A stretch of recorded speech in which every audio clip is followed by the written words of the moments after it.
What about a player who you thought was very talented but did not make it? Why do you think they didn't make it? Just name a player and why, you know... Have you got all day?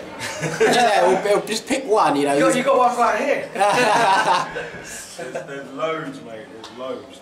Okay, so you don't need to name one, but why do you think maybe that these guys don't get their opportunity in this country?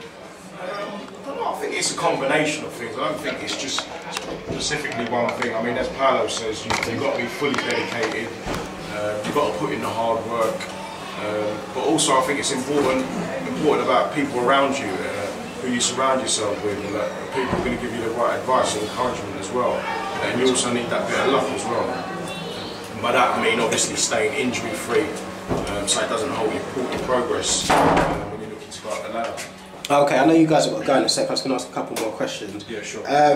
What do you think of the level of coaching in this country? I think it's something that is gradually, slowly getting better. I think coaches are coming into it a lot younger now, and it will benefit us, I suppose, not in the immediate future, but in the next 5 years or something. We've had to sort of go back to basics. Obviously you saw England at the World Cup, it wasn't very successful. Yeah. And then you see someone like Germany, and they was in a bad way 5 years ago, 5, 6 years ago.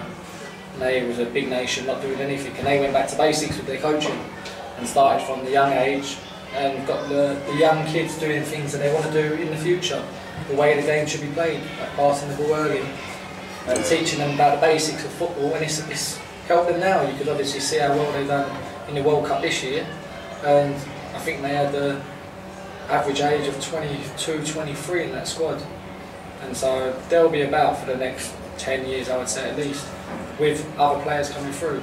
So we need to get back to basics. It's good to see a lot of young coaches getting their chance now, because the only way they are going to improve is getting the experience of managing in the league and the non-league levels, and then working their way up.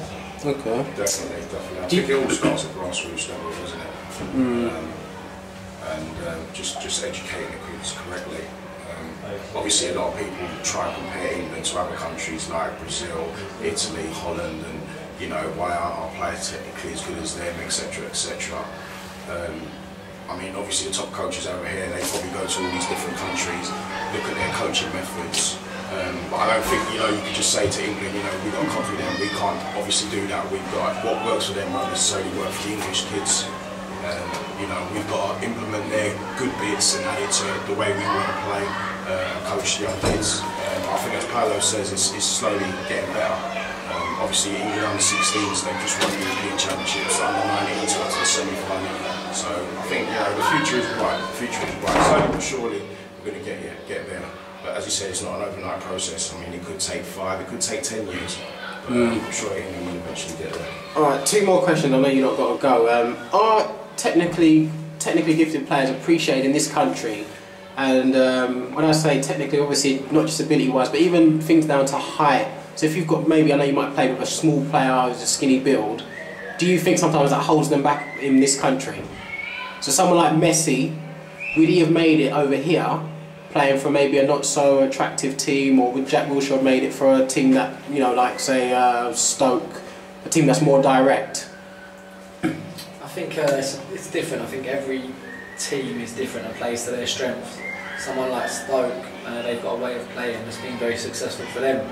You can't ask them to go and start playing the Arsenal way and getting 30 passes before they get a shot in on goal, because they haven't got the players to do that. It doesn't take a year to build a team like that. Obviously, you've seen Arsenal, they haven't won anything for 5 years now, but they've built that team over the years and they've looked for them sort of players.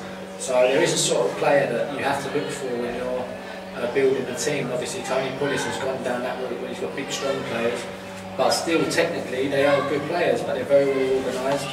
And maybe someone, well, you say that Jack Wilshere went on loan to Bolton last year, done very well, and that's why he's come back a better, stronger player for it this year, because he's gone into the league, he's found how to deal with the physical side of football, and now he's come back into a team that is playing even more football than Bolton were, and he's finding it easier because he's a man now. He's gone away, he's got his experience, and he's come back and he looks like ever so good now. Okay, is there anything you guys would like to say about football that we haven't covered? Or is there any funny stories that you could tell? They're not for camera. Alright, thanks.